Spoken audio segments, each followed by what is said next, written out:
Hello there, Secret Keepers. Gardening, an outdoor activity where you get plenty of sunshine, fresh air, and cultivate actual life. Tabletop gaming, an indoor activity where you get plenty of incandescent light, body spray laced air, and take imaginary life. How do you bring the bright sunny gardeners inside to play with the indoor kids? That was the question our guest today had to answer in the marketing of their hit game, Botany. Today, Dustin Droz will explain to us how he plucked that flower, that and so much more on today's episode of the Megamoth Studios Super Secret Podcast. Shh. Doth not bid anyone about this.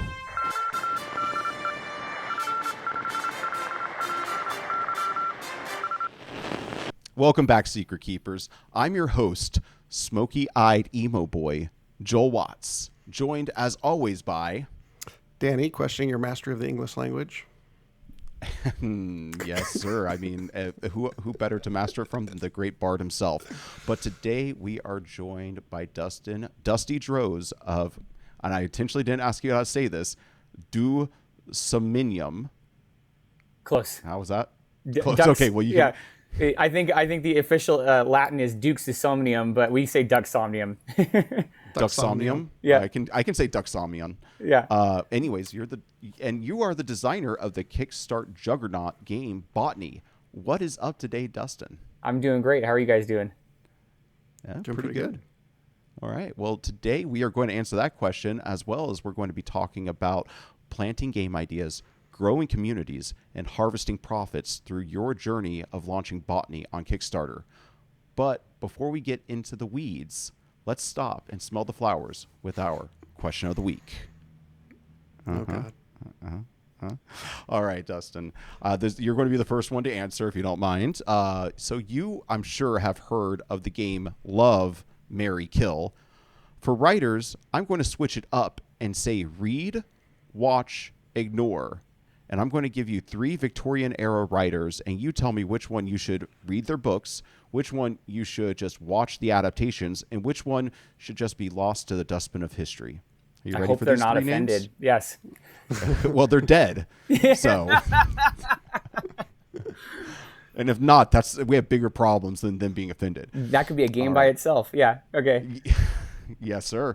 Well, I went with 3 Victorian-era writers. The first one is Charles Dickens. The second one is Arthur Conan Doyle. And the final one, Jane Austen. Okay. Jane Austen is a definite read. Yes. Amy loves them. Like all those books and all the characters and everything like that. So she definitely loves Jane Austen. I'm going to go ignore Charles Dickens. That feels sacrilegious to say that out loud. These are my options, right? Yeah. Okay. Okay. Yes, that's why it's the game. It's sure. Conversation I guess how heavy do you want your average day to be? If you want to have a nice heavy day, then read yourself some Dickens. And then Sir Arthur Conan Doyle. But that's the adaptations, and some of those adaptations have not been very good, have they? Like the film. Okay, well, that's the answer. You should definitely read Jane Austen, and that's what I'm left with. So there you go. Okay. I have a feeling your answers and Danny's answers are going to be pretty succinct. Danny, am I correct in that? They're close. I think I might switch Jane Austen and Sir Arthur Conan Doyle, but definitely ignoring Charles Dickens. I'm definitely going to do a lot of that. I think for me, it's just the Jane Austen adaptations have been quite good. They are very good. Yeah. So it's like, painful movies versus great movies, great writing. We'll just take the path of least pain. But I think the key takeaway thus far is ignore Charles Dickens. Well, I got to be, as always, I'm going to have to step in here and be the contrarian. See, here's the thing. I cannot ignore Charles Dickens. I have to choose him for my adaptations because it's a tradition, and Danny knows this. It's perplexing, but it's a tradition in my family to watch an adaptation of A Christmas Carol every year. My mom has her favorite. I think it's from the 1950s. It's actually the one that's called Scrooge. And so I could not give up Charles Dickens adaptations just on that alone. So that puts me in an awkward spot. But I do have to say, between the two, Jane Austen, I'm going to have to give her read, because she has inspired so much romance. She practically breathed life into the idea of romantic love, it seems to me, versus Arthur Conan Doyle. I'm just going to say, in the era of like the escape room, in the era of the internet and video games and board games, he's done a lot to inspire. But at this point, I would much rather play through a mystery than read or watch a mystery. So I think that his contributions should be well noted, but I don't at this point have much space in my life for him. Plus, I'm not a huge fan of the character of Sherlock Holmes and what he's kind of become in pop culture. So, I could go the rest of my life without seeing anything Sherlock Holmes related. I feel like that's a really Scrooge answer. First off, Muppet Christmas Carol is one of the greatest movies ever made. And second, Danny, do you see what Joel did there? He set us up with a question where we came in not sounding that awesome, and then he had this super eloquent answer already like queued up. So yeah, there's a lot of podcasts left. Trust me, he'll make up for it. Yeah. You betray me, Danny. You betray me. That's kind of the theme of the podcast. That's what jump cuts are for, right? Yeah. Yes. Yeah. Will, I expect you to edit this one very tightly. Yeah. Oh, right. I just saw the first thumbnails of you wearing the goth makeup in Hannah's episode. So we have an episode that hasn't aired yet. It'll have aired by the time that this episode airs, where Joel gets a makeup tutorial and he puts on a bunch of goth makeup. And then we were doing 2 episodes in that day. So in the second episode, he kept the goth makeup on with no explanation to the guests. He just totally unhinged the entire time. Yeah, I was wondering. I was wondering if she was going to say, Did you put on panda makeup?" Yeah, she was just too polite. Yes, she was very polite. Hannah, it was a great episode. Yeah, she's fantastic. I loved listening to it. Ever dreamed of embarking on legendary quest, unlocking hidden secrets, and discovering untold riches? Dive into the world of X Seekers of Fortune. It's the game that's soon to be taking the internet by storm. Sign up today at xseekersoffortune.com and start your journey to greatness. Remember, fortune favors the bold. See you there. All right. Well, we know where we stand on Victorian authors, but now it's time for us to get underneath all this Victorian gardening and botany. But first, we like to start all of our guests, Dustin, with explaining their origin story. So what I love to start the show with when it comes to questions is, did you grow up in a gaming family? Yeah, not a family as a whole, but I certified near dysfunctionally nerdy kind of kid. And I had a group of friends. So we played BattleTech, we played Magic, Star Wars, CCG, then TCG, then LCG or whatever, all the different CGs, for years and years and years. We played a lot of Risk when I was a kid, and a whole lot of Axis and Allies. That was our primary goal, and Mage Knight. So yes, the answer is yes. I grew up gaming a lot. And then Amy and I started dating when we were 14. And she was not into those games. And so we started kind of finding things like Munchkin and Dominion and Seven Wonders, Small World, stuff like that. That was when I kind of I was super into TCGs and war games. And then I kind of moved into more traditional board games that way with Amy. Nice. So traditional, you're talking our language, CCGs, TCGs. You seem to have a much broader experience with them. Well, first of all, I have to ask, because I'm kind of interested in it. Have you taken a look at that new Star Wars game coming out, Star Wars Unleashed? Yeah, I looked at it, the new TCG one, right? Yeah. Yes. I can't decide whether to dive in. I want to real bad. I have a Star Wars room, and why aren't we in there? Yeah, right. Because there's nowhere to stand. So I've been collecting Star Wars action figures. I did not think this is where this podcast was going to go. I don't share this story often because it's super nerdy. I have over 10,000 Star Wars action figures, and almost all the retail Legos. I would say like 98% of the retail Legos since they first launched. And so I'm staring at this Star Wars game going, I want this real bad, but then it comes with the label TCG attached to it.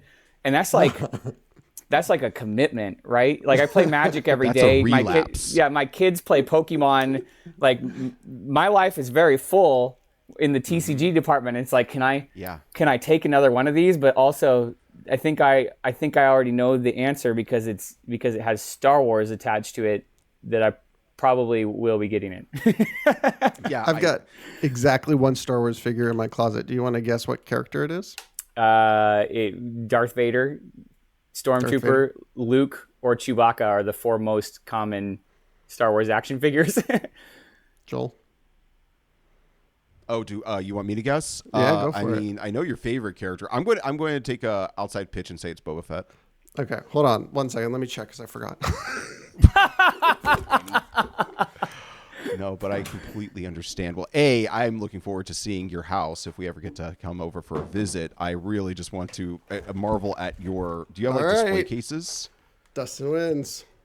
Stormtrooper, yep. Yeah, there you go. I think it's Stormtrooper and Clone Trooper, if I remember right, are Hasbro and Kenner's 2 most common figure. They make it into every single line. They always have to have the bad guy. They're like the filler units. So like if they make a pack of 5 characters, it's like Darth Vader and 4 Stormtroopers, right? Like so. Yeah. That makes total sense. For the longest time, I had a Jar Jar Binks floating around here, and I was hoping that was what was in there, but unfortunately, it was a Stormtrooper. Oh man, that Jar Jar defined a generation. Oh yeah, yes. I remember when we were kids, it was so hard to find the original Leia. Or do you remember how hard it was to find the Leia action figure, like in the mid '90s? Or did you have no trouble with it? Okay, well, funny thing. You know, you go to buy anything anymore on like Hasbro or like websites when they come out pre-order and they're instantly sold out, right? And there's a secondhand. Well, in the 90s, I live in Red Bluff, California. It's a small town. We had a Walmart. I would walk into Walmart and literally no one would have touched the Star Wars action figures. Didn't matter what day, didn't matter. And so I would go up to the person who's stocking toys and say, hey, did you get the new Star Wars action figures? They're like, yep. And they just take them out and they hang them up there. And I'd have my pick of the litter. And so Amy and I would drive over there, like, if we had, like, during lunch in high school, we'd drive over to Walmart, look at the Star Wars action figures. I never had trouble finding any action figures when I was a kid because I was, like, one of 2 people in the entire county that was collecting Star Wars action figures at the local Walmart, and they all got their allotment. Like, oh, my gosh. Yeah, heaven forbid there was a one of one, and it's you and that other guy on the aisle, just like, ooh, nah, because he wasn't in any hurry. He'd show up like a week later. I'd get it before he would. Yeah. Gosh, times were good. I had the hardest time tracking down Leia, the one where she's like in full white, like beginning of A New Hope.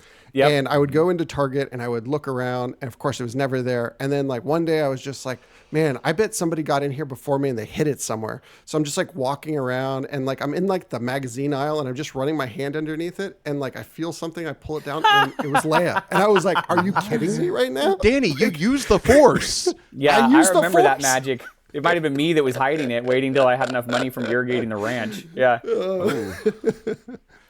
Man, and so Danny was the one who showed up a week later and beat you to it. Yeah, right. Just curious, was that Leia as awkwardly buff as the Luke and Han were? Yes, shredded, absolutely ripped. Yes. Yeah. That was what I remembered about that run of toys is like, let's make these guys look like pro wrestlers. Yeah, she had biceps and triceps the size of a Mack truck. Absolutely. Yeah. Yeah. It was interesting. I'll have to tell my friend TJ about that. Luke's chest is like a barrel. Yep, absolutely. Oh, you know, did you have the translucent Obi-Wan that you had to get through Lay's potato chips that you had to like, mail away from? Do I still? Yes, I do. Yeah. Absolutely. I think the answer to any question of do you have it or do you not is going to be yes from Dustin here. There's a good chance the answer is yes for a lot of it. For the action figures and Legos specifically, like a lot. There's a point where you have to draw a line, especially when I was younger and it was like all, so I'd work on the ranch and my parents would make me save half the money and then the other half of the money was going to Star Wars or like Mage Knight or Magic. And so then I'd be staring, like, oh gosh, I'd really love to get XYZ piece of memorabilia, but that's not an action figure or Lego, and we got to stay in our lane, right? Like, It's where I learned how to budget. It's where I learned all my business sense. Yeah. Jeez, well, good on your parents for getting you on that, and save it. Like here's $20, but you only get 10 to say it because you have to save the other 10. Yep. That's very wise of them. Yeah. You've brought so my usual follow-up question, which would probably get somewhat back on script. Nah, this my is good. usual follow-up question is, Yeah, I what thought is your this was the favorite- whole episode. Yeah, we could just make it. If he takes us into the Star Wars room and just shows us all the Star Wars figure, we could do that for an hour. I swear. But Let us know in the comments if you want that episode. We will. yeah, we find can a way to also make just it do happen. that. In fact, what would be actually really funny because so for the guests, or for not for the guests, for the people at home, we actually wanted to record with Dustin and Amy, his wife, at the same time going into this, but they just didn't have the equipment audio wise in order to make it work. But so we would love to have her back on, and I think it would be the funniest thing if she was the one who took us through a guided tour of your Star Wars She could do things. it. She could do it. She could do it I bet. fluently. I like Yeah. that. That's great. Yeah. She would be good so at it too. So okay, so let's go back to you're a kid. You're collecting Magic the Gathering. You're collecting Star Wars toys and Legos. At that time, what is your favorite game? Is it Mage Knight? Is it Magic the Gathering? I think I'm gonna have to go with Star Wars CCG back then. So like, I should know the answer to this. I haven't thought about who made that in years, but it was the original. Like for years, my friends and I played it, and we didn't even know how to play it right. We were so young. We were like 8, 9, 10. We didn't understand how the whole attrition system worked. We would have games that would never end because we couldn't figure out how to end them. And so, but I remember like just going through those packs and like, I'd get Obi-Wan and just lose my mind. And he would live, all the cards were sleeved and he would live in a plastic case and I would take him out of the plastic case to shuffle him into the deck to like play a game. Like that was how serious I took this. But yeah, that was the one. And then, we played I really like BattleTech a lot too. Magic, we started more in high school, kind of after we had sort of like, not really sunset BattleTech, but sort of like moved on. So it like evolved over time. Mage Knight was a lot during high school and college. Used to love that. I still remember when I was in Ashland, Oregon, and Amy and I were walking downtown for something we were doing for school, or I don't even remember why we were there, but they had a game shop, and I went in the game shop and I bought a pack of Mage Knight, and I pulled War, the Apocalypse Rider, out. This is the rarest Mage Knight I ever gotten. I still remember that moment, like just like screaming and jumping for joy. And she's like, "That's great, $6 piece of plastic, yeehaw!" Like, What's the crown jewel of the Magic collection? oh man, I have. If you have to think about it, we know what it's not. Yeah, so I have. I think it was during Chronicles. Mm-hmm. I went out of my way to find all the multicolored dragons, and so cool. I had like Vevictus Asmodi, and Nicol Bolas. Yeah, I had Nicol Bolas, and why is his name escaping me? It was Chrome something. Oh yeah, Chromium. But yeah. these are literally the Elder Dragons of Elder Dragon Highlander, aka EDH, aka Commander. Yeah, but they were in the Chronicles edition. They were just regular. The Commander didn't exist back then, in a format that I knew about, anyways. And so those were like my prized possessions. I was building whole decks that absolutely did not work around those cards only.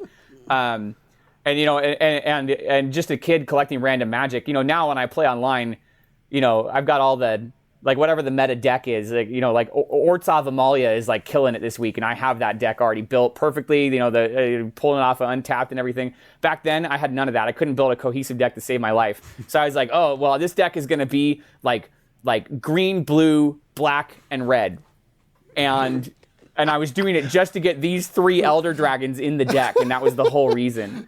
Yeah. Danny, we should get him to talk to Shank. Absolutely. So do you play mostly constructed or do you draft? I play both, about 50-50. But the problem is that draft on Arena, so I play on Arena, you either got to spend your own money, which I managed it. I can infinite draft without spending my own money. But if I play every day, that doesn't happen, because like maybe like on a Sunday there's some really good people playing and I keep getting matched against them over and over and over again, and I fizz out at like 3-3 instead of running 7-2. So I draft. I allow myself to play one draft game a day, and then I play constructed like the rest of the day. Nice. Now you know why I'm such a fan of X, by the way. Yeah. Yeah, because it hits all the same notes that I need. You've only played X once. I can't wait for you to try it again and again. I'm ready. I especially keep once looking we at you get guys play on Tuesday nights, and I have those standing meetings Tuesday nights, and every time I'm like, oh man, maybe I should cancel this meeting one night and just jump on with Danny and Joel. Like, Please do. Yeah. But we're available outside of Tuesdays as well. Yeah. Now, you brought up a few times, and I just want to, before we move on, I just want to get your reasoning or whatever. Mage Knight. I don't think I remember this game, or if I do, it's in the periphery of my memory.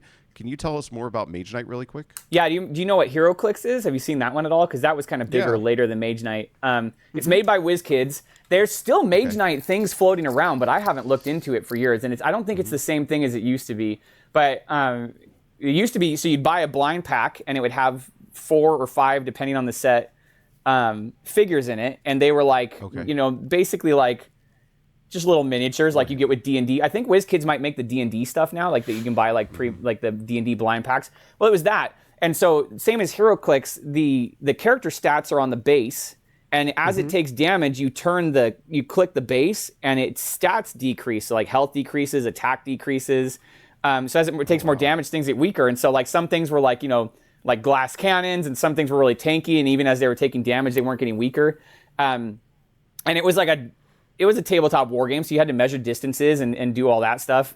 But yeah, I don't know. In the power of the internet today, I think I'd spend most of my time buying the specific things I wanted on eBay. But back then, I was all about those blind packs. Like I would be saving up the money all week, and then after, especially in college, we went to Chico State, and there was a game store just on the edge of town, like on our way, because we live way outside of town in the country. On the way home, I'd swing by a Fantasy Game World. Like it was a game store, and this guy's his mom.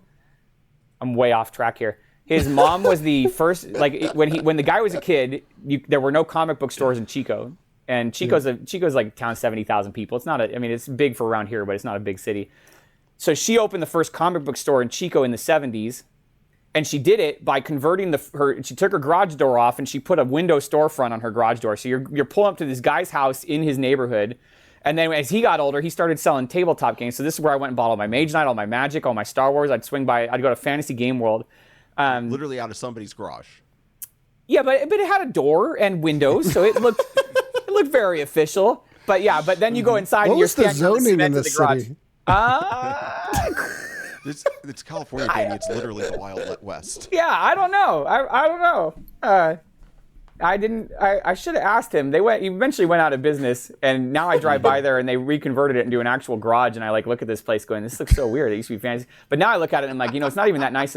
Like, interesting part of town. But yeah, so I'd save up my money all week, and I'd go and I'd get like 4 packs of Mage Knight, and I'd be opening them as I walk back to my truck, like to like see what I got. And it'd be like, of the 16 things I got, there'd be like 1 I was real excited about, and 15 that I had this massive bin of just all the extra. There's a lot of extra figures I didn't really need, so might be one for. I mean, I play a lot of Warhammer now. Warhammer, I can go buy exactly what I'm after, right? Like, exactly. I mean, I got there really quickly with Magic the Gathering as well, because I am not a lucky person, and so I tend to not get anything good. Like even my rare card when I pop a pack is always like one of the it's not the rare card I want at the very least in my heart of hearts. So well, yeah, if you look at what's meta on Arena, you got to have, I mean, some of those decks have 20 rares and 12 mythics and like 3 commons, right? Like that's not a cheap deck. No. That's what happened with me in Magic. Was Magic just got outside of my budget, because it's like I reached that level where I wanted to play high level games, but I didn't have the budget to have high level decks. Yeah, if only somebody was making a game all in one box that hit those notes of Magic, but like was accessible to a wider audience.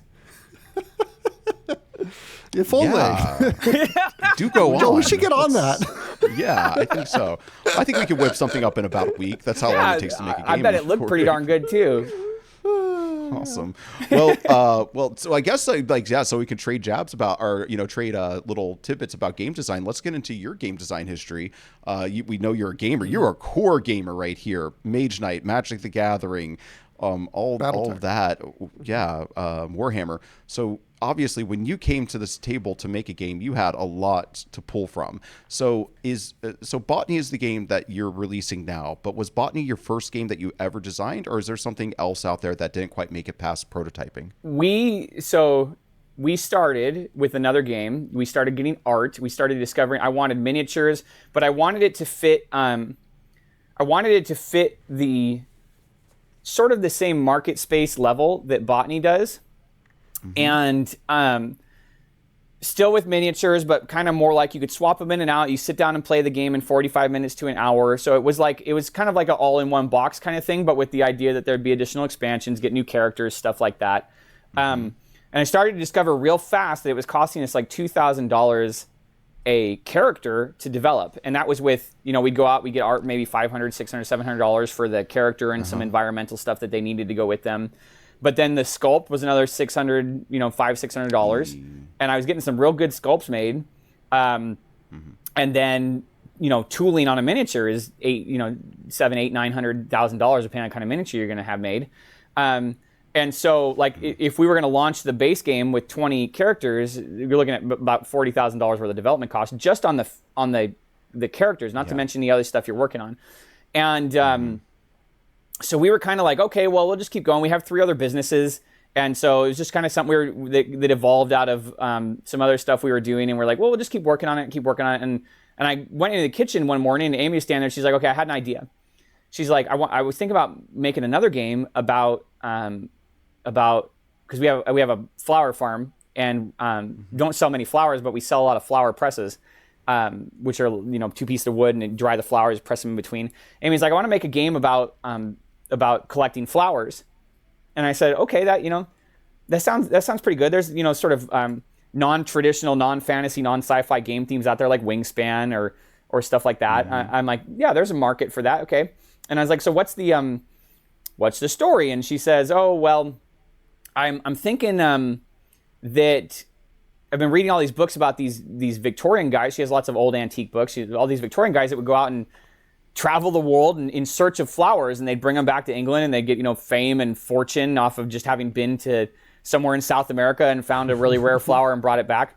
And I was like, okay, yeah, I think we can work with that. Well, yeah, let's try that out. And like a week later, the game was on the table, playable in probably about 85% form. There's little balances here and there, little tweaks on stuff. But so at that point, we were like, okay, well, we were already working with Launchboom to on Dreamsliver. Like I have my different marketing files already going. I was already putting together art and stuff. And I was like, man, this game could be ready to go like in a few months for marketing and for the Kickstarter. And our other game is just way the heck, it's gonna take forever. Yes. So we go to Launchboom. We're like, hey, so I know we started in this other game, but can we just pivot over to our new game? And they were like, yeah, no problem, because you haven't done anything with the other one yet, so that's fine. And from there it took off. We found our market niche, we found our audience, we made a game that we're really proud of, and so the other game's still going. It's like my baby, but it's not. Of course, it's cruising along. Yeah, I mean, you essentially did what probably anybody would tell you to do as like on your first game. It's like, don't do the miniature games first. Do like a card game essentially, or like a low level, like a lower cost board style game. Yeah. There's a lot of danger from a business perspective there, just because you don't know. There's so much more potential for hidden costs that you don't know about, that you could find yourself in really, and that's not to say don't develop a miniature game to start, because I see plenty of people to do it, but go into it with a level of sort of like financial conservatism where you're making sure that you're not overextending yourself, because it's like when you remodel a house and you discover that it costs like 40% more than you anticipated, right? like 100%. Yeah. I did have a question for you, because I'm just, the whole idea of developing a game in a week, we got like the core of our game, relatively rapidly, and then it was like a long development process.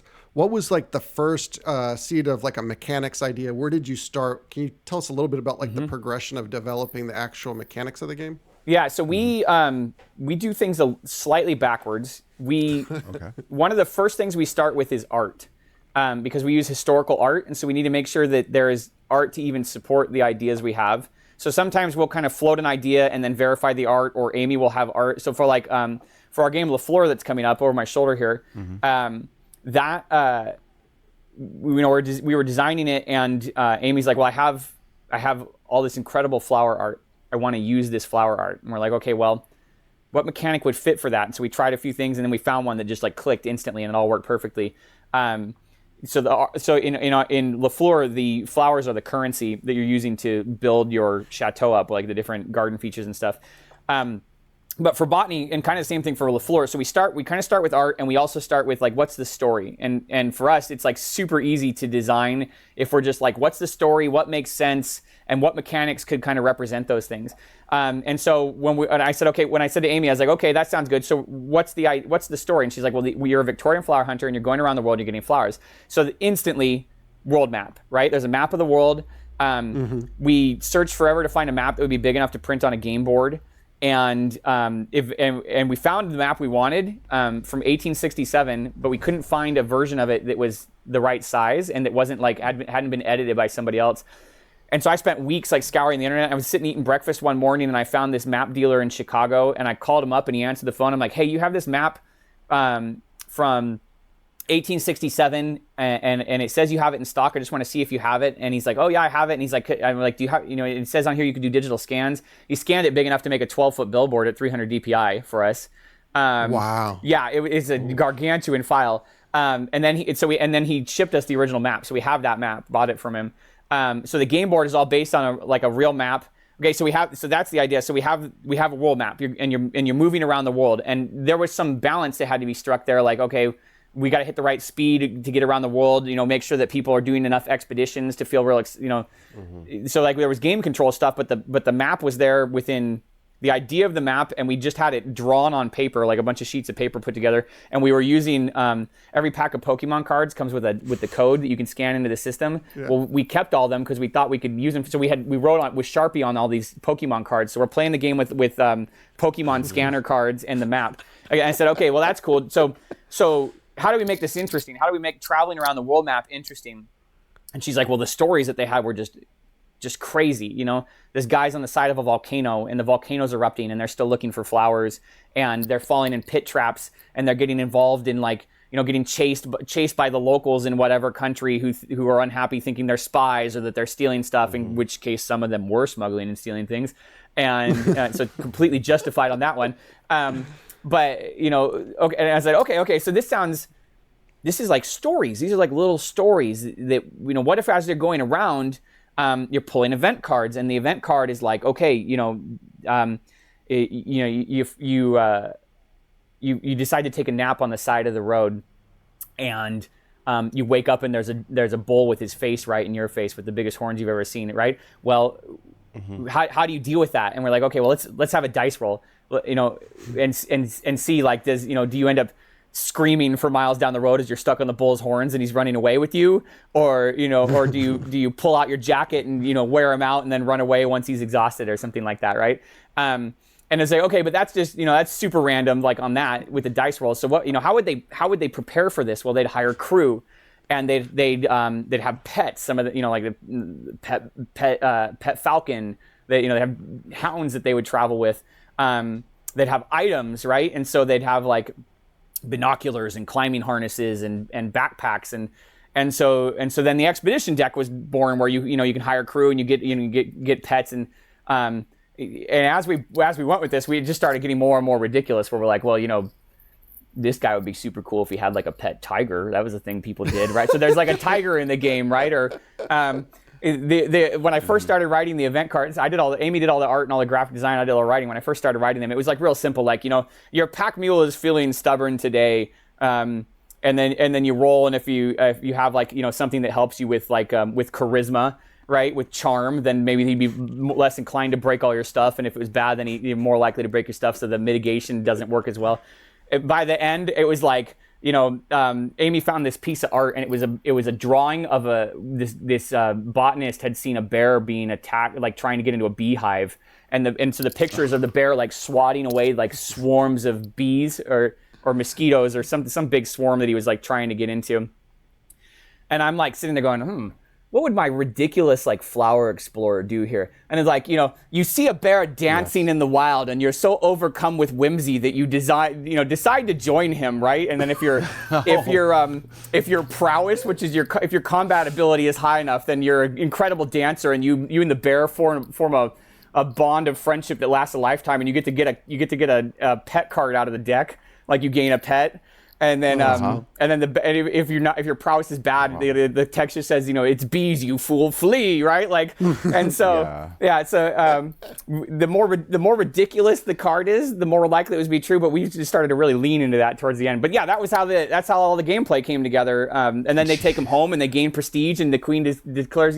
So we were like, we made up the story and we pictured it all, and then we're like, what mechanics fit each of these things?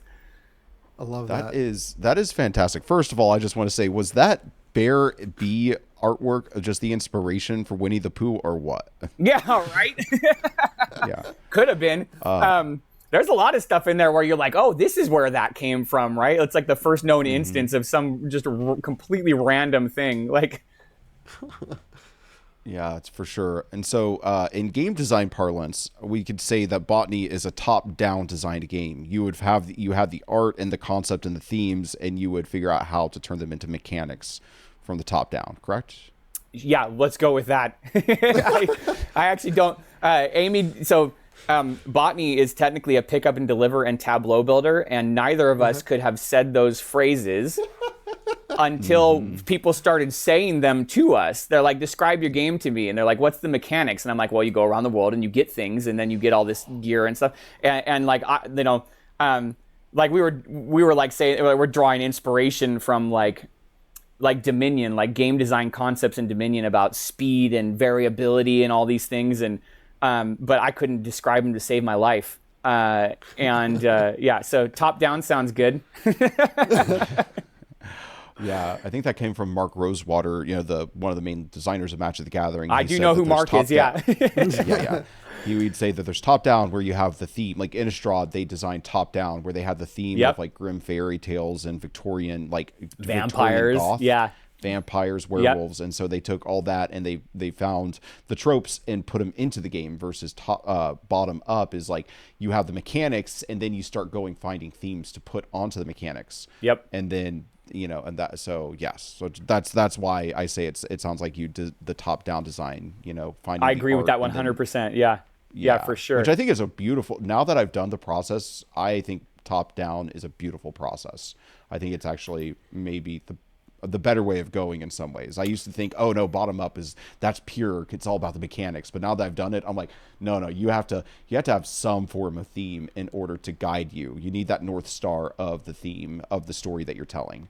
I feel like it provides a lot of structure for you, and it sort of lets things flow naturally. So part of I really like Ori Kagan's marketing philosophy about the superfan. And so when you know your superfan, you know how to market to them. And to me, when we're building games, because I know plenty of people that do bottom up design, but when we're building a game, like it's just like, oh gosh, I don't know what would we even do. But then if we say, okay, but what makes sense here? All of a sudden, it all just flows right together, extremely well. I actually know some people who can create a game and then re-theme it. They come up with a new theme and put it on top of it. And to us, it's nearly inconceivable to re-theme the game. Because the theme is what drove the design of the game in the first place. I don't, LaFleur is all about building a French chateau and competing to attract visitors to your garden parties.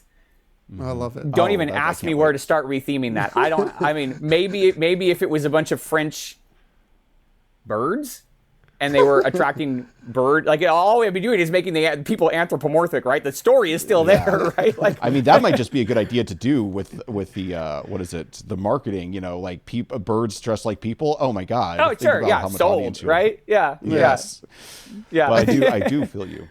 I think the best, like for me, is because with X, I think we started almost pure mechanics. There was some theme, but then it like we established something, and then we're like, okay, what's the right theme for this? And then we applied the theme, and then it became like kind of this back and forth, mechanics theme, And so like I think knowing when to follow the mechanics and then when to follow the theme but always knowing that ultimately at the end of the day, everything has to kind of come together. I mean, I think that's kind of the best approach because you want to make sure that, I mean, it is possible to make a game that's very flavorful, but, isn't incredibly fun to play. So I think it's important to constantly just be like, kind of gut checking the mechanics against the theme and vice versa. But I'm super excited for La Flora. That sounds like an amazing. I love anything where you're trying to like build the best version of something, Yeah. And, it's Well, so cool. and in La Flora, all the different visitors like different things. So they like water features, or they like flowers, or they like architecture. And so you kind of choose like where you're going to compete. And so like if there's 3 people playing, like maybe I decide to go all in on flowers and vistas, and so I have a better chance of getting those visitors, but Amy's competing on flowers and architecture, and the third player is competing on paths and architecture. And so it matters how you build the best version of the thing, because as you're stacking up trying to outdo each other to convince the people to come to your garden party and not someone else's, now the building is competitive, right? Which I think has been the key. I find it interesting that, so we were playing with Gabe Barrett the other day, and he's country boy just like we are. And I was just thinking, a couple country boys sitting here playing a French gardening game, like, right? Like, and both of us are just like, like it's like a knife fight, right? We're sitting there like staring real hard, like figuring out how we're going to outdo the other person as we're competing here. But yeah, I mean, so what you described with X, that's like the holistic approach, and you're right. That's probably like the best of all worlds, right? Like you kind of let them speak to each other, and that's probably pretty smart. Like, Yeah. Yeah, I mean, when we first built the game, I always say we had a generic fantasy theme was the first thing, and then like a month or two in, when we had the game up and running, and it's like, okay, how do we take this further?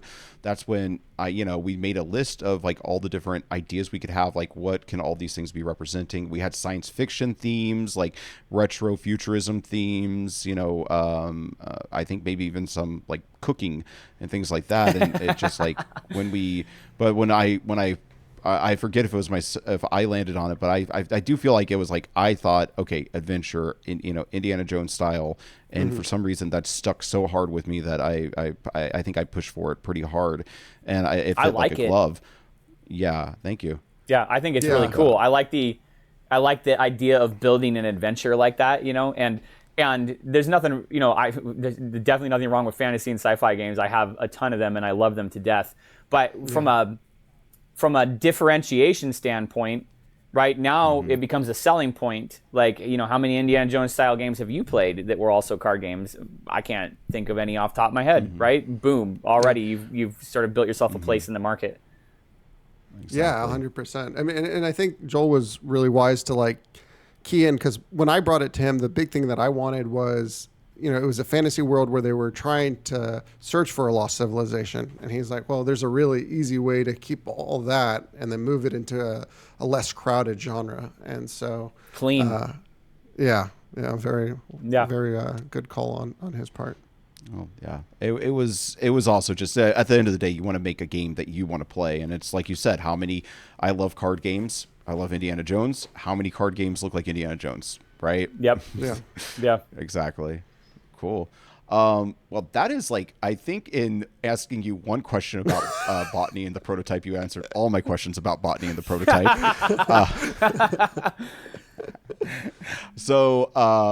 But I just think that's awesome. It seemed like, Amy, correct? Yep. Mm-hmm. Yeah, it seemed like Amy already knew quite a bit about Victorian era flower collecting, and you put and she had the idea, and you were a wise enough man to listen to your wife and go down that pathway. I think that's the key here is the humility and just going for it and saying yes to a good idea when it came across your path. And I am so looking forward to playing botany with the two of you, I hope. Yeah, absolutely.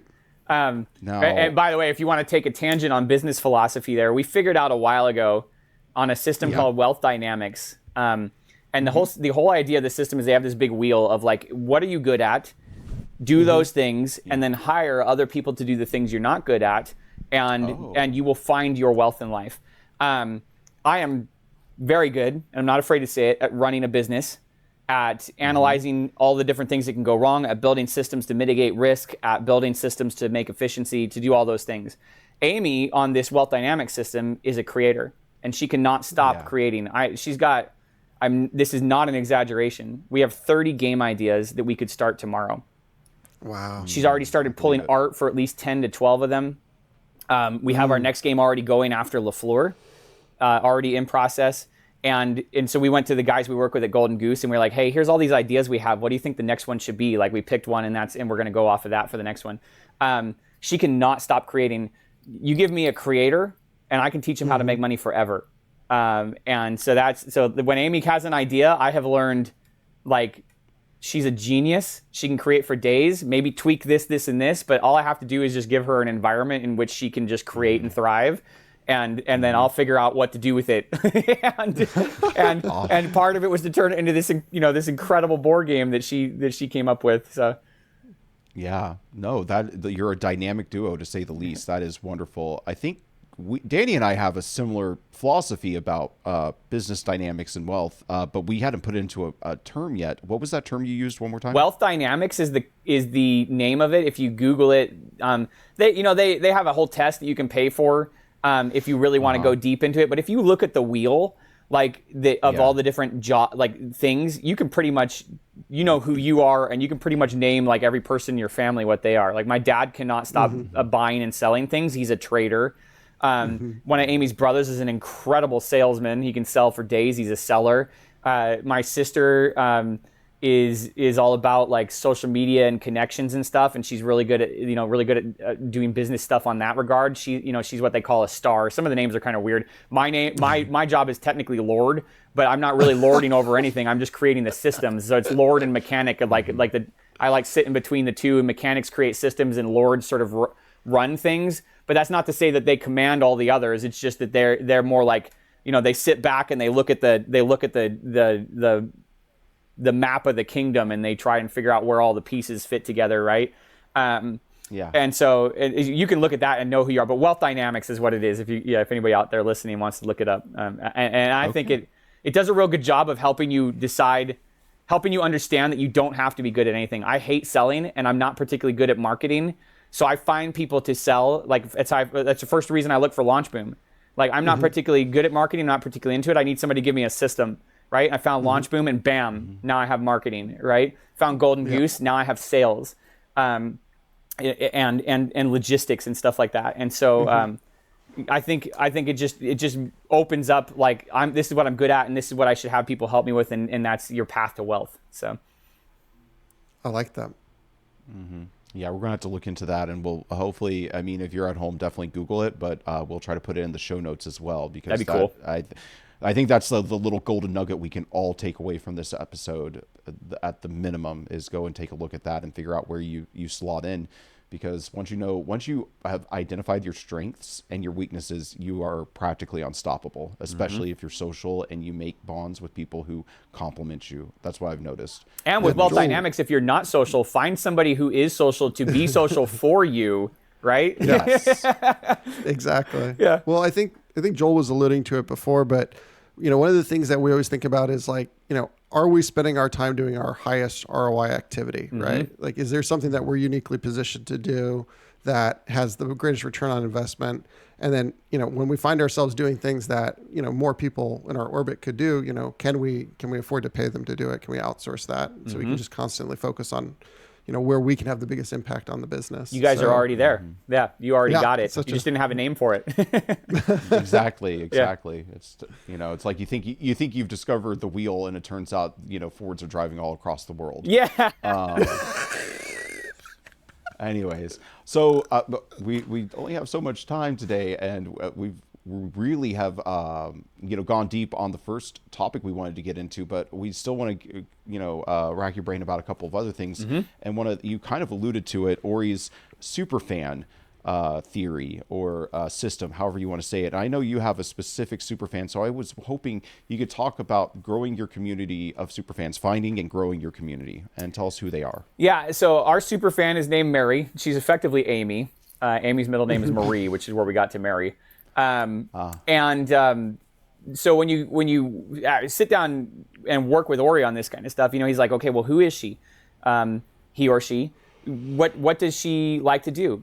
How much money does she make? How is she, what kind of games does she own? Mary owns probably Catan and Wingspan. Maybe she's only played Wingspan once, but Catan is like her go-to. What does she do for fun? Does she, Mary likes to host people at her house. She likes to have her friends over. She likes to get a game out, and she what are her frustrations? Well, her frustrations are if she gets a game out and somebody brings a game over and it doesn't resonate with her group. She wants to be the host. She wants to have everybody be happy and have fun with what they were doing. Does she, how quickly does she like to learn a game? What kind of depth is she after? And so for us, we're pointing to those kind of things as opposed to, maybe another super fan is into Warhammer and wants to sit down and play Twilight Imperium, or one of my favorite games of all time is Talisman. I can't get Amy to play Talisman with me, even though it's not that heavy. So we had this whole concept of Mary, and once we did, we were kind of like, okay, well, we were looking at communities like Board Game Geek, and we're like, okay, well, these are the best games in the world. Wingspan, Brass Birmingham, Arc, and so and people are saying these things about them, and people are trashing these other things on particular games. Maybe we should try to design for that. And we're like, okay, but we want to make a game for Mary, and specifically, we're making a game for Amy that turned out to also be a game for me, because we're building in things, all the things I like, or we're finding the commonalities we have between us. And once we sort of figured out who Mary was, everything slotted together from there. We knew how to do our ads for Launch Boom and for Instagram. We had people messaging us saying, this is the most incredible targeted ad I've ever had in my entire life on Instagram. They're like, this is Victoriana, world travel, and flowers and historical art are are all my favorite things in one package, right? But that was because we knew what to show, right? If you look at our Kickstarter page, the very first image on the page, you look at I just backed the Street Masters campaign today, and the first thing they have is 90s Street Fighter art and a layout of the board, right? Sold. I don't even need to scroll down. Just show me what the pledge levels are, and I'll figure out which one I want, right? Mary, we're wedding photographers, and we do a lot of detail shots of nice little layouts of things from the wedding, like maybe the bouquet or the shoes or the dress. So while we just did what we knew, and we were taking pictures down in the field behind our house, down by the creek, and we put a table in the field under an oak tree, and Amy put some vases and stuff around it and some old gloves, and we took a picture of it. Well, we realized that if you look at the traditional fantasy or sci-fi or big box board game layout for a Kickstarter page, those should have certain things first. The first thing on our page is that shot in the field of the game, because Mary is going to see the box art, and she probably doesn't even need to scroll, right? She sees the botany box behind us, and she's ready to go. She doesn't even know anything more, right? Then she goes further, and she's sold even harder, right? Because we show her well, here's all the cool art, and here's how pretty the game is, and here's how it feels to hold and touch the game. It's got linen finishes, and it's got all these nice things. And here's the gameplay, and look, you can teach somebody, once you know the rules yourself, you can teach someone to play in 5 minutes. Your friends come over, have dinner, sit down after dinner, and boom, you guys are all playing together, and you're having the time of your life, right? So once that superfan concept came together, man, everything got it was like the game design, everything got so easy because we knew who we were selling to. And LaFleur has been even easier, because we were sitting down and we're playing, and now we've totally embraced the fact that we have, people are going to call LaFleur a worker placement game. I don't think it's a worker placement game. There are 6 locations, and you have workers, and you can hire more, but it was an easy representation for the number of actions you can take each turn and keeping track of which actions you took. However, worker placement games are defined by scarcity, right? So if you're playing Everdell and somebody takes the double berry spot, you're not going there for the rest of the season, and everybody hates you, right? And Amy hates that mechanic. She hates the fact that she wants to do a thing and she can't. So in LaFleur, you can always do an action. It doesn't matter. We introduced a different kind where the first person to any given location, like the flower market, gets the pick of the flowers, and they don't refresh until the end of the round. So there's still benefit for having gone first. But that's more of whoever took the first action gets a thing, and less worker placement, sort of scarcity of location kind of thing, like viticulture or whatever. So we started designing for our superfan even in mind, like what is, which has made many fewer arguments when Amy and I are designing too, because Amy is the superfan, right? So I'm just like, no one's gonna like that, and she's like, you're looking at the person right here that's gonna like that, and I'm like, okay, you got me, right? You absolutely got me. That's a trump card there. Yeah, she's just like, but I am the super fan, so let's hold our horses. Yeah, I mean, if I was designing the game, I'd be holding 50 dice like I'm playing Warhammer and throwing them at the game table, right, knocking everything over. Yeah. Yeah, so that superfan philosophy, I think Ori's a mad genius for that one. It's just incredible. We're actually working with him for our video for LaFleur too, and same thing, like reviewing the superfan work we did for Botany as we come back in to do our advertising for LaFleur. Did the fan change? No, we changed some of the definitions of stuff. So like originally Mary was into humorous things, and we realized because there's a lot of humor in Botany, the humor's a little more subtle in LaFleur. It's like we chose cards that make us laugh and little names on the cards. We're gonna do a $1 mini expansion that people can buy before the campaign, and then after the campaign it'll go up to its regular price of like $7.50. But yesterday she calls me over and we're gonna have a musician artisan, so that each of your artisans, your meeples, like your workers in LaFleur has their own abilities based on their artisan type and where they go. And so we were adding this one called a musician, and she calls me over and she had shown me some people with harps and whatever. Fine, they look real nice, they fit the theme of the game. And it's this dude, and he's got a mandolin, and he's in this really flowy, fancy, and he's got the mandolin up in the air like he's playing guitar, and his legs like kicked out like he's like playing the most and I'm like, that's it, that's the guy. Like it's like that subtle humor. But like we changed the definition, so it's not humor, it's amusement, right? And so many things fall in that, like just general mirth, like laughing at the garden parties you're having. As you play the game, our goal, unless you're just super angry that somebody stole your garden feature or thought you were going to get the water visitors this turn and they all went to somebody else instead, and you're ready to stab a person. Everybody's generally amused at all times, right? And so that kind of changed. But by and large, we made another game for Mary, and the next game is for Mary but we changed sort of, we don't have anything official to announce yet because we're still like finalizing a lot of stuff, but we're sort of slid the theming a bit to, like, if you picture the Venn diagram, that there's a lot of people that like Botany and then like LaFleur and then will like the next game that's coming up, and they probably all cross over pretty well, but maybe we snag a few more people on the fringe with some extra sliding like changes there.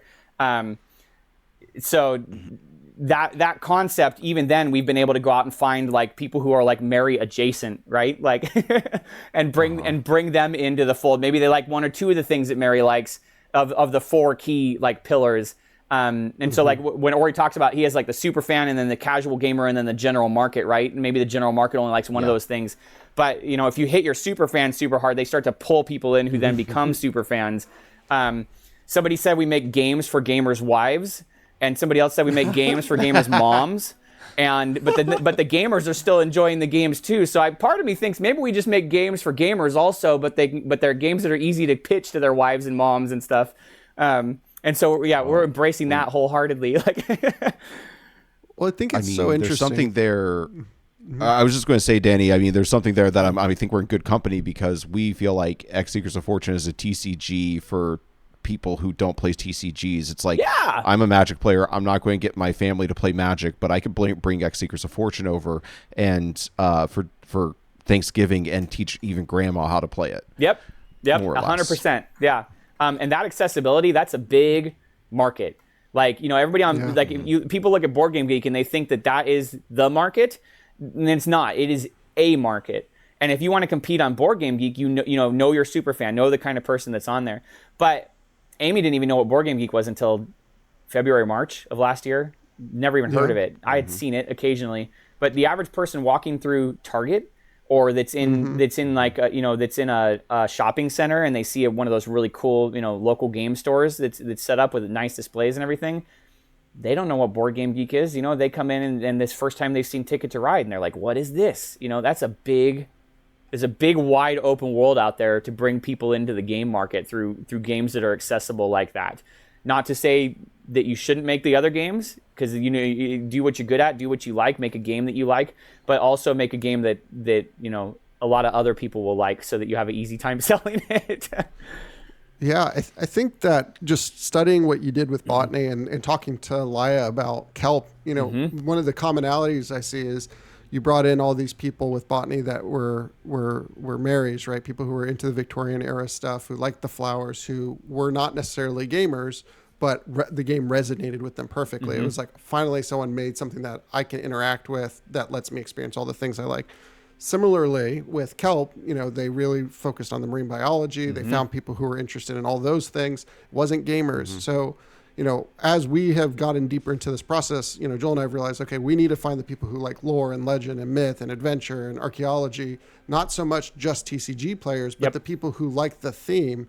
And so I think maybe that's an overlooked, aspect of pursuing, creating a game and finding a big market is look beyond gamers, look at, who actually loves the theme and convince them to play your game. Yep. 100%. Engage the imagination. Yep. So yeah, very, very cool stuff. When do you think LaFleur is going to launch? Is it going to be this year? Yeah, we're aiming late April. We're just waiting. Oh, cool. It's basically done. And we're still doing some copy editing, but we've done last month or month and a half of playtesting. Nothing's changed. Changed like one card, I think. So it's real fine-tuning playtesting. We're hoping to launch it, like I said, late April. If it has to slide into early May, maybe, but we're planning to. We just wanted to get Botany's fulfillment done. So we don't really want to run overlapping campaigns. And Botany, the stock arrived at our U.S. facility today at the time of this recording. And it's going to start fulfilling in probably next week, we're thinking. Nice. The EU shipment's almost to port. The Australia shipment's going to be there soon. And so we should be done in plenty of time for the end of April to launch LaFleur and have it ready to go. So you're taking LaFleur to Kickstarter? Mm-hmm. Yep. And Botany was on Kickstarter. Correct. So what did you learn from Botany and doing the Kickstarter campaign, the lead up and the actual campaign, that you're now going to apply to LaFleur, and hopefully our audience will be able to just jumpstart straight to their second Kickstarter campaign and skip all the mistakes of the first one? What would be your just like take us to school? I got a few different columns here. One, making the game. We learned a lot about manufacturing, and I have no problem asking people questions. Poor Cardner and at Panda and Emma and Clark, I've probably asked them 400, 500 questions at this point. It's at least 1 to 4 a day. And sometimes on the weekend, I think of stuff and I fire an email for them, knowing they're going to get it when they get back in the office after the weekend. So we did not have to figure out all those things for LaFleur. We understand sheet sizes on cards, and we can make decisions based on that. We understand like what kind of components scale well at large quantities when you get price breaks, and which ones maybe take a little longer, which things are harder to source, stuff like that. So if I had to print LaFleur in like 2 weeks, I could do it, no problem. We've already started design file verification, everything. We're gonna have we're gonna go to print as soon as the Kickstarter campaign ends, and we know the numbers that we're looking at for quantity. Because really, it's people say, "Oh, do you think it'll do as well as Botany?" And the answer is, I honestly don't know. I know it will do well because we are already sowing the seeds of success with our marketing, with making sure we have everything up and running. But the market demand, you can't gauge it until you put it out there and see. So that's one, is manufacturing stuff, making sure we have everything already ready to go, because we did Botany really quickly. Like we said it was going to be March, and we're delivering it on time on March. But my goal is to have our post-campaign stuff down to 4 or 5 months, probably realistically like 5 months, as opposed to 9, just to shorten that window. So people are waiting less time. There's less time for backers to forget or get confused or miss emails and stuff like that. So that's one. The second one, shipping. We're already going to have our shipping completely figured out, and luckily we already have fulfillment partners, which we just didn't have when we did Botany's campaign. We hadn't even landed on stuff, and Golden Goose, Andre and Chris at Golden Goose really helped us figure out the logistics for that. But we just didn't have a clue how or where and what to ship, and the numbers we presented to our backers, we almost weren't able to hit with our original shipping plan. We were not going to be able to hit those numbers. And so we are either going to have to eat a whole bunch of costs or go back to our backers and say it got more expensive.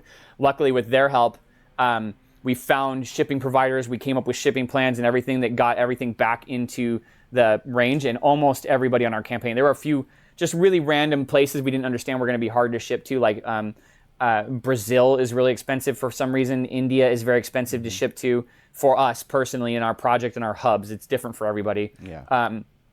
So whoever we're shipping with, we're already going to know our shipping numbers before the campaign even launches, even within margins of error. If there's a fuel surcharge or if there's these things that can happen. The only big variable would be like freight. Like during the shipping crisis, a container got real expensive as opposed to, it came back down now. So that's going to be done, and we're not going to present numbers to our backers unless they've already been run by our shipping companies, so we know exactly what we're going to cost. That's a big one. I think those are the two biggest things that we're going to have lined up. The game is, we got so much faster at getting the game ready to go, and everything is buttoned up there, and same for shipping, everything is buttoned up. There's a few little things, how we run our pledge manager, making sure that people are, because we charge shipping right before shipping starts, to make sure that we're not like exposed to risk there. And so there's a few things like, I think we did a really good job of communicating that, but there's a few people here and there that didn't get the message. And so doing extra, making sure that our backers know specific stuff. Yeah, but those are the big ones, shipping and manufacturing. Is that it? Oh, that's it? Like shipping and manufacturing, that's all? Like easy stuff. Yeah, easy stuff. Yeah, the small things, real small things, right? Yeah. Like, yeah. Are you using BackerKit for your pledge manager? We used BackerKit. We had some issues like with scalability and certain things related to tax with them. And so our next pledge manager, I think we're looking at Pledge Manager that has the direct integration with Kickstarter, which is real nice because then the emails also come from Kickstarter specific to it, which is just one less thing, especially for us. Like if you look at like the campaign for like any of Steamforged games like Monster Hunter World, most of the people, like if you look at the number of first-time backers they have on there, it's real low as a percentage because those are games for hardcore gamers. They're used to Kickstarter. They know the process. Easy adoption there. For us, 20% of our backers were first-time backers to Kickstarter, and a lot of them had not backed very many times. Like I get a lot of emails. I haven't backed to Kickstarter for 5, 6, 7 years, right? And they came back to get for our game because it's targeted towards less hardcore, like Kickstarter all the time kind of gamers. And so anything I can do to smooth that process out, and Pledge Manager now is the official partner of Kickstarter. And so when your campaign emails, your Pledge Manager emails go out, they come from Kickstarter.com. Right there, that would have saved us so much hassle because people were ignoring or thought the BackerKit emails were a scam. And again, that's not to say anything against BackerKit on that one. It's just for our group of people who were less familiar with Kickstarter. When it comes from Kickstarter.com, that's already in their head, right? Because they went there, they bought a thing. It wasn't they went there, bought a thing, forgot about it, and now they're getting an email from some other website saying come and give me your money, right? So that I think that's where we're going next. What challenges did you encounter having such a high percentage of first-time backers? Were there any other unique things that, people who end up finding that they have a lot of first-time backers should be cognizant of when they're doing their post-campaign planning? It was stuff like I said, they didn't know that those emails were coming. Maybe they didn't understand that shipping was going to be charged later, although we did a lot of outreach for that, so that wasn't nearly as bad as I thought it could be. It was just a few people here and there. It was confusion about like how to even use the system. So even people that got the message that knew, because we sent lots of updates saying this and that and this and that, even those people were still sort of like uncertain of like once they got to pledge. I had a few people like I had maybe like 30, 40 people that created their order all over again. So they had a double order because they thought they needed to re-add the stuff to their cart. Just little things like that. Kind of helping them along the way, but we did a whole lot of outreach. We made sure and talked to a whole lot of people so that they wouldn't, anytime anybody emailed us, we helped them with the whole process. But there was a lot of hand holding involved there. I have a feeling that that's probably the case. I've obviously never run one of those like more hardcore campaigns, but I have a feeling that there's some level of that on every campaign though. Maybe like, I backed BattleTech's most recent campaign for Mercenaries. And I saw, but their configuration options, they had like 59 SKUs or something on that campaign, Oh right? my goodness. So I'm sure there's lots of customer outreach and hand holding that has to go on there too. I was easy. I was just like, oh yeah, I want this, this, and this, and I'm done, right? I'm good to go. But so it was probably not exclusive to us, but in terms of us, it was a lot of education for like, this is how it's going to work, and this, and now, this is how to log into your backer kit. This is, okay, well, that was in Kickstarter. You need to go over here and do this in Kickstarter, stuff like that. Awesome. Okay. That is good advice. I think there's a lot of people who are underestimating what's waiting for them on the other side of their Yeah, Kickstarter just respond campaign. quickly. Communicate. Anytime you have a backer, if you wake up in the morning, you got 6 backer emails and you have 10 minutes, answer those 6 backer emails when you wake up in the morning, you have 10 minutes. If people get confused, they start to, from customer service perspective, they start to get worried or angry. Yeah. And the faster you're just like, oh, hey, I can help you with this, no problem. Or, I'll make sure, like some people, like they come and they're like, oh my gosh, I have to move right when you're going to start shipping. Like, don't worry, we'll make sure that your game will get to you one way or another. Like, oh, my card failed and I'm dealing with the bank on that because there was some sort of, all these foreign transaction alerts. Right? It wasn't even a problem with their actual account. It's just the bank was flagging it for this or that. They're like, I don't want to lose my order. We're like, nobody's going to lose their order. It's okay. Nobody's going to lose their order. Yeah. We will help you. We will make sure you get, and as soon as you say, I'm going to make sure you get your game no matter what, then all the friction evaporates and they're happy to jump through whatever hoops you need to get them through. Like, yeah. So it seems like what I'm earmarking, what I'm hearing right here is right now we were game designers. Now we're marketers, and soon we will be customer service people. Yeah. How many hats are you going to wear? Yeah. Yeah. Yeah. You do trade them off. Yeah. Sometimes in the same day, and sometimes you just put one on for like a week. Sometimes you have one on top of the other one. Yeah. This is not Games Workshop or That's Asmodee. stacking. You do not have, hundreds of employees to work with here. It's, you're looking at the company. Like, Yeah. Yeah. So Dusty, I think I'm going to start calling you follow-up because you take care of all the follow-up questions. I'm very without me even having verbose, to I have ask. been told. That's why I have to talk so fast, Yes. because I say too many things and I got to get them out before people lose interest. All You're right, doing a follow good up. job of Yeah. That sounds great to me. Danny, I honestly think that Dustin here has covered all the questions I could think to answer, to ask. Was there anything that was still on your mind? I mean, there's a lot that we can dig into here. I just want to make sure, we all get out in time. I mean, are you in a position where you can tell us anything about what's coming after LaFleur? Not Those yet. look like some tight lips there. Not yet, because it might change. But we had a we photographed a wedding on Sunday, and as we're driving, because we live 3 hours outside San Francisco, and a lot of our weddings are down in the Bay, and so we have a lot of time to think. Yeah.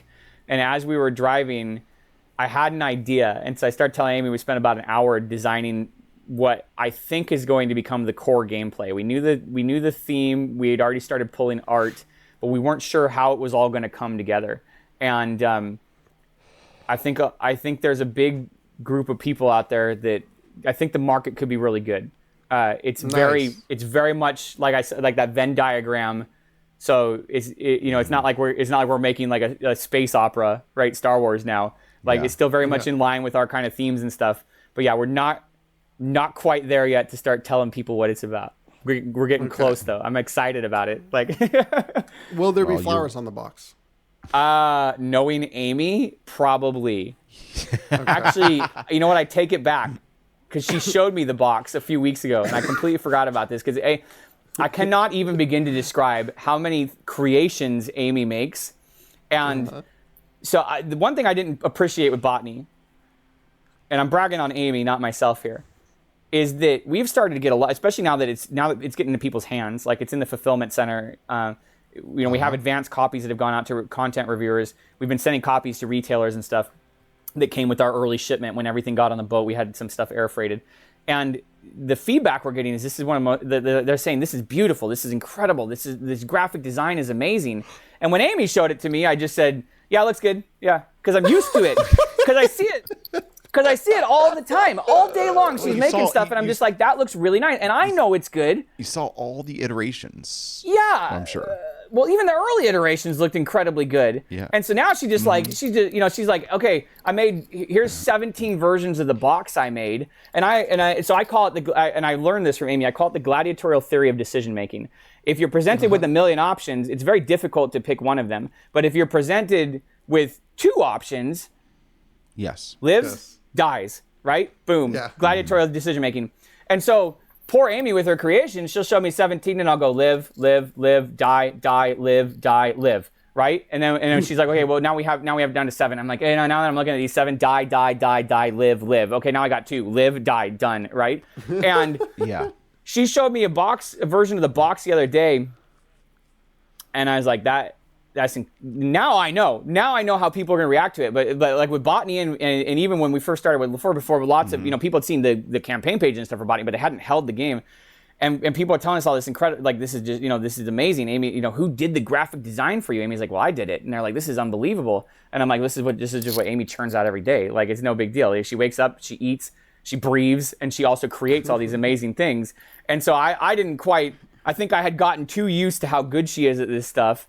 And so now I'm bragging about her all the time because I'm like, yeah, I got my own little genius sitting here with me, just making these artistic creations. But yeah, so when I look at Botany, I'm like, this looks very nice. I'm very proud of it, and it's what Amy does. And people are looking at Botany and they're going, Amy's incredible. I'm like, well, I already knew she's incredible. Yeah, tell me something I don't know. But Yeah. I mean, but your I didn't realize this was like a mind blower. Like the Amy's Yeah. design. I mean, like her box. We were trying to describe the box. You were some people. Oh, go ahead. You were just an early mover on Team Amy. That's essentially Yeah. it. Okay. Well, I was walking down the hallway at Los Molinos High School. I had gone to a different elementary school, and I see this angel sitting by the window, and so it took me 2 months to work up the courage to talk to her. And at the time, she was too shy to even talk back to me. So everything was a very one-sided conversation, which I who knew, right? As much talking as I do. And I looked at her and I said, you know what? That girl is going to be an incredible business partner someday. I got to lock this down, right? That's not what I said. But I'm glad I did, because hot dang, like, yeah, she is really easy to do business with because she cannot stop. And our kids do it. Our house is just covered in creations. And I'm like, I hope they're creative, because like I said, if you give me a creative person, I can teach them how to make money for the rest of their life, right? Me, yeah, gosh, it would be hard, right? Not as creative, but Amy, yeah. So yeah. She is a genius. Oh man, I'm sure you're going to have, like, with your kids coming from the two of you, I am sure you're going to have an entire empire of here's creative hoping. projects and decision making. Yeah. What does Kratos say in God beautiful. of War? Loki's like, oh, he's like, someday I'm going to be better than you, Dad. And Kratos looks at him and says, if you are not, then I have failed. Right? Oh, yeah. And I looked at that, and I'm looking at my kids. I'm like, yeah, I could teach them how to make board games. Yeah. Like, Yeah. Yeah. Danny, you got to use that one on Oliver. yeah, right. I know, I do, for real. Yeah. But I mean, honestly, I feel that way, right? Like, hopefully they are better adapted for the world than I was. Yeah. Right. Don't be a nice person. Don't eat Tide Pods, and you have succeeded as a parent, right? I'm so glad you went pods and not food after.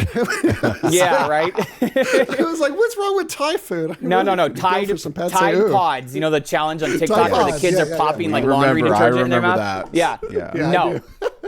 Don't let your kids do that. And as long as they grow up not eating like soaps and detergents, then you probably did okay.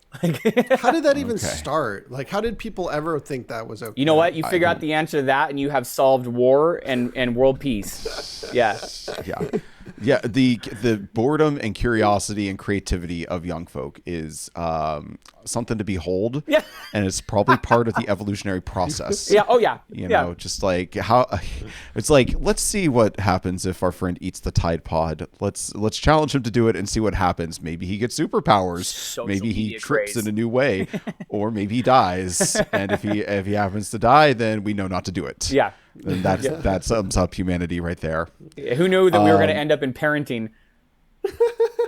I mean, whenever we get a fellow parent on, I'm a single guy with no kids, but whenever another parent comes in, it just goes that way pretty much. Yeah. You dads, you guys know how to dad it up. Yeah, right. I'm sure you're wearing your white sneakers, with a fresh green, haze over them from mowing the lawn and everything like that. Yeah, I wear boots to do the lawn. And actually, we don't have a lawn. We have a field. So I use the tractor. You have like a riding tractor. Yeah. I'm sure. Oh wow! You're not getting your shoes dirty. Those New Balances are staying white. No, my right. boots are the ones that are dirty for sure. Okay, well, really quick, I think we should probably move into the next section of the show. And I always like to ask, Danny, what were some of your takeaways from talking to Dustin right now? Yeah, absolutely. So I think, one of the biggest takeaways is, kind of going back to the whole wealth dynamics philosophy. Focus in at what you're good at. Find people who are good at the things that you're not and surround yourself with them. You will be successful if you don't try to do the things that you're not good at and you focus at what you are good at. I think also like it's really good to have a strong partner in your marriage or in your life that you can work with together and develop things with together. I think also if you want to be successful and have longevity in business, figure out your systems. Don't try to reinvent the wheel every single time you do something. Sit down, systematize it, and you're not going to have to think about, what to do every single time. You'll save a ton of time and your business will be much more efficient. And hold on to every single piece of Star Wars memorabilia you ever come in contact with. Oh yeah, no problem there. Those are the key takeaways. Hey, Dustin, do you got Mara Jade? If you don't, I might have a little present How for you. many Mara Jades do I have is a better question. I have TCG, TCG. I have Power of the Force action figures. I have statues, Gentle Giant statues of her. Disney. You want to know where things may or may not be going wrong? Mara Jade. Mara Jade is in the Legends canon, and she's not in the new stuff. Just saying. Yeah. 100% agree. Like you're essentially like porting over Black Widow into the Star Wars universe. Yep. We could have an entire podcast about Mara Jade. I have some opinions about Mara Jade, but unfortunately, that will have to wait for another time, folks. And you know how you'll know about that time? Well, here's what you do. We're on YouTube. You're on YouTube right now. Just look down below the video and you'll see the like button. You click that like button, boom, confetti. Look at that confetti. It is so wonderful. Thank you so much for pressing the like button. But now what you have to do is press subscribe. And this is how you're going to get the Mara Jade special episode with Dustin Droz in the near future. With an extravaganza about Mara Jade. You're going to hit that subscribe button, but that's not enough. No. You got to now hit that bell icon so you get the ring-a-ding-ding hot and fresh podcast right out of the oven. You'll know about our podcast every time they drop fresh and new, and you're going to get all the ins and outs on why Mara Jade is the best Star Wars character not in the current continuity. I'm sorry, Ahsoka, but somebody's coming for the throne of very attractive Jedi soon enough. With a cool backstory. The old dark side switches, marries Luke Skywalker. Yeah. Come on. I know that alone. No wonder Luke was so sad on that island. Then you're reading Dark Horse comics about Cade Skywalker, and you're like, "What's the lineage here? Where'd that come from? Tell me more." Gosh, those comics were good. Those were good comics. Okay, I think we could start a Star Wars Legacy podcast with you, Dustin. Yep. You might want to consider doing that. I think you're ripe for it. Yeah. All right, but yeah, now that our audience has done the right thing and has liked and subscribed and rung the bell, we can move on to the final segment. We're in the last leg. Danny, do you got something random for us? I do, Joel. I will take the something random. Thank you for the something insufferable. It was insufferable as always, so good job It's on the that grenade one. I jump on every single week. All right, so we are back to everyone's favorite something random. Is it quiz? So if you've got your whiteboards ready, we are about to jump into a quiz. Oh, yeah, that's right. I'm ready. Perfect. So the theme of this quiz is a beautiful cross-section of flowers and everyone's favorite TCG. So this quiz is all about lotuses. The winner of this quiz will receive a alpha black lotus that they have to buy themselves and will not be reimbursed for. And if Joel loses this quiz, he will get a face tattoo of a black lotus that he will have to pay for himself and not be reimbursed for. So high stakes. Just make it neck. No, I want it around. I want your eyes in the middle of the lotus. Yeah. Oh, perfect. I'm glad that we have a consensus. I'm on glad this. that it was All right, Black cool. Lotus and not the One Ring, because maybe someday I could. I don't think I'll ever get to One Ring level. Convince Post Malone to part with it. All right, so here we go. You got it. So there's going to be 7 questions. The person with the most points wins. It is multiple choice, but I will not give you any of the multiple choices. You'll just have to guess. So question number 1. The kryptonite for the American school system raised kids.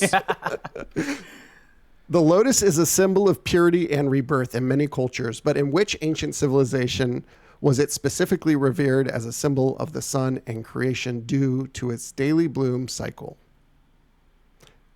Oh, wow. I'll read it one more time. The lotus is a symbol of purity and rebirth in many cultures, but in which ancient civilization was it specifically revered as a symbol of the sun and creation due to its daily bloom cycle? All right. Dustin, as the guest, you get to reveal first. China. China. All right. Well, at And least Joel? we'll be even. China. All right. Unfortunately, neither of you got it, which is odd because it wasn't even one of the multiple choices. The answer is Egypt. Egypt. Okay. Well, that's 0-0, Danny. I think Yeah, think it's a tie. All right. Here we go. Number 2. we're on pace. And also, I'm going to mispronounce lots of things during this quiz, more than likely. So here we go. The sacred lotus, Nelumbo nucifera, is known for its remarkable seed longevity. Seeds from this plant have been germinated after being dormant for how many years, showcasing their incredible viability?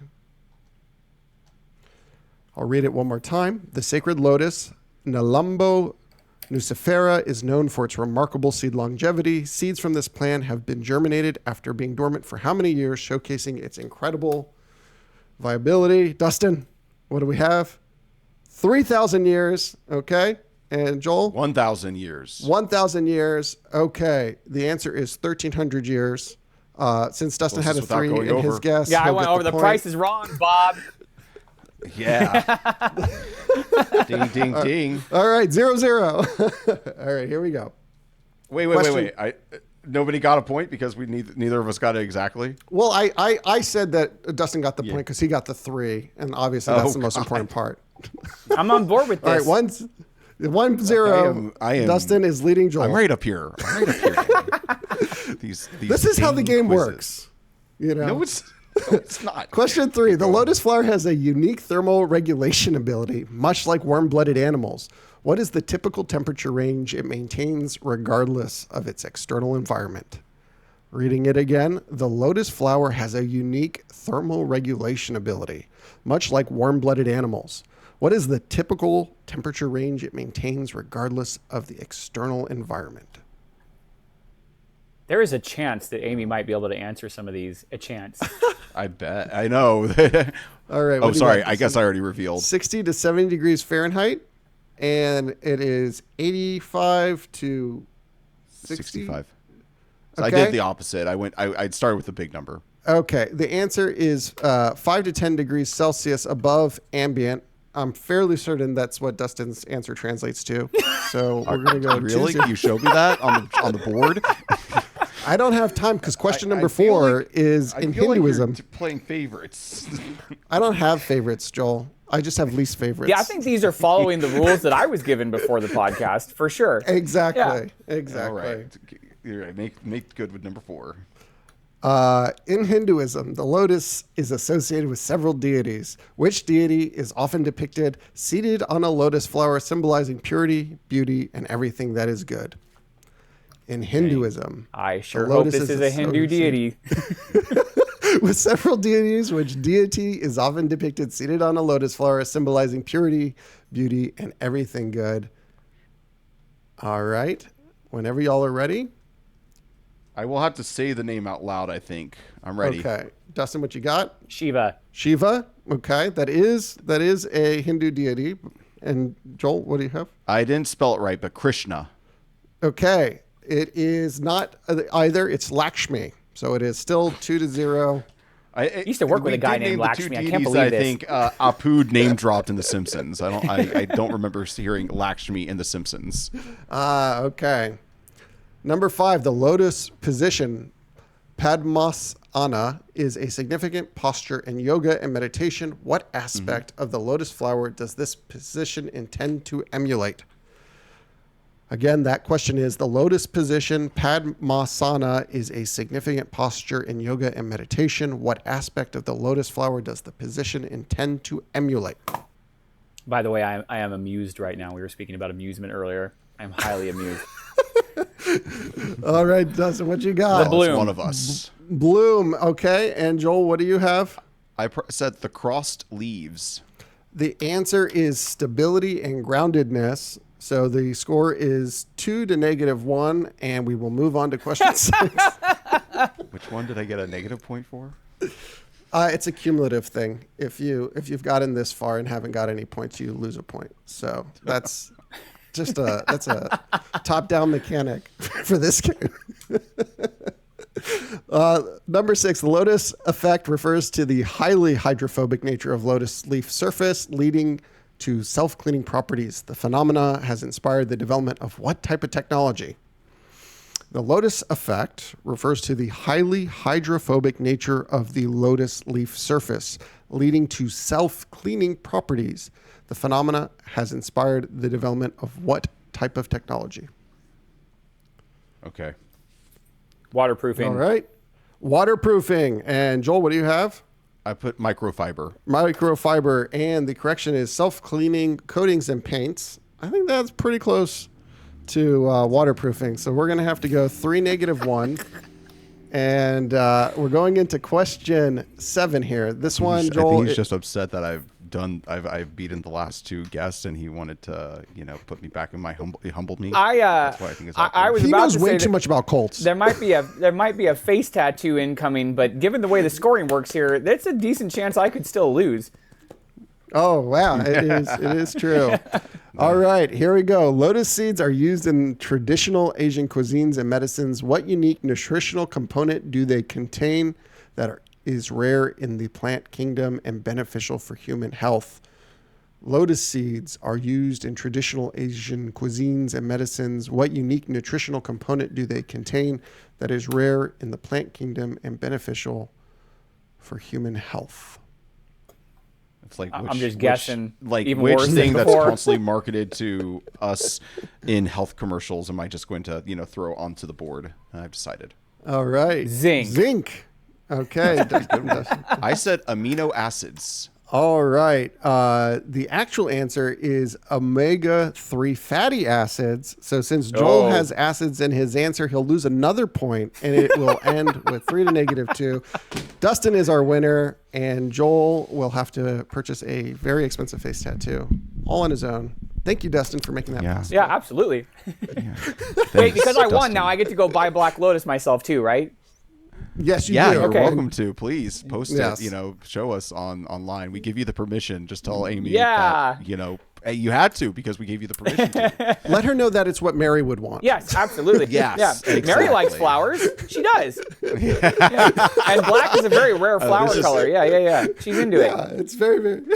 This is a Dateline episode in the making. Yeah. Yes. What could go wrong? I could just All right. destroy my entire business. All right, Dustin. Well, we're wrapping up here. So, Dusty Droz, where do you like to be found? Where should people find you? Duxsomnium.com is our website. DuxSomnium.com. And then same on Instagram at Duxsomnium. And that's probably the quickest and easiest way to get a hold of us because we like to hang out there a lot. So Nice. Excellent. Thank you so much for being a guest on our show. Danny, do you have any final thoughts about this episode? No, Dustin, we really appreciate you coming on. You are super helpful with all your advice offline, and you've proven to be even more so online. We hope you'll come back and show us the Star Wars room. Yeah. And tell us all about Mara Jade. Oh yeah, and for sure, the Mara Jade episode is in the making already. But also, we have to get you back on because not you, but we have to get Amy on. We have to get Amy on because we would love to hear it from her perspective, especially as the creative. I mean, that is just a wonderful thing to be, and I would love to hear more about her workflows. Personally, I'm often doing a lot of that type of work, and I'd love to pick her brain. And also, yes, Dustin, I do want to say, It's never in my life before have I truly felt like I've had mentors in one of my creative pursuits, and you and like a lot of people at the Launch Boom community have really done that work, are there every day to give advice and to give support to people and guidance. And I think that means so much. And, I'm just so happy that we signed up for this, for the service, and we're able to meet you, because I think your advice has been critical to us continuing to develop X Seekers of Fortune in our game. And I'm sure there's dozens of other people out there who would say the same thing about their projects. For sure, and that goes both ways. People, somebody asked me a few months ago, like, "Oh, how come you're still hanging out here? Do you have another project coming?" Well, yes, I do, but also, I learned so much just from chatting with everybody. Talking through ideas and thinking about things and looking at all their marketing stuff. I've made a ton of friends, and I didn't know anybody in the board game industry, a couple years ago, and so I love it. I absolutely love it. It's all fantastic. Right, thank you so much, Dustin. Mm-hmm. Thank you, Danny, for just being my co-host. I also appreciate you immensely. So that has been Dustin. This has been Danny, and I have been Joel, reminding you that you must start somewhere. So why not here? Thanks for listening. Theme music by James Hilden, produced and edited by William Wymore. If you're interested in watching more episodes of the Megamoth Studios Super Secret Podcast, please click on the link on the screen now. You'll watch last week's episode right away. Where is it, Joel? Show him where the link is. On the doll? Not on the doll, on the screen. It's either there, there, maybe here. Will, move it right into the middle where he didn't point.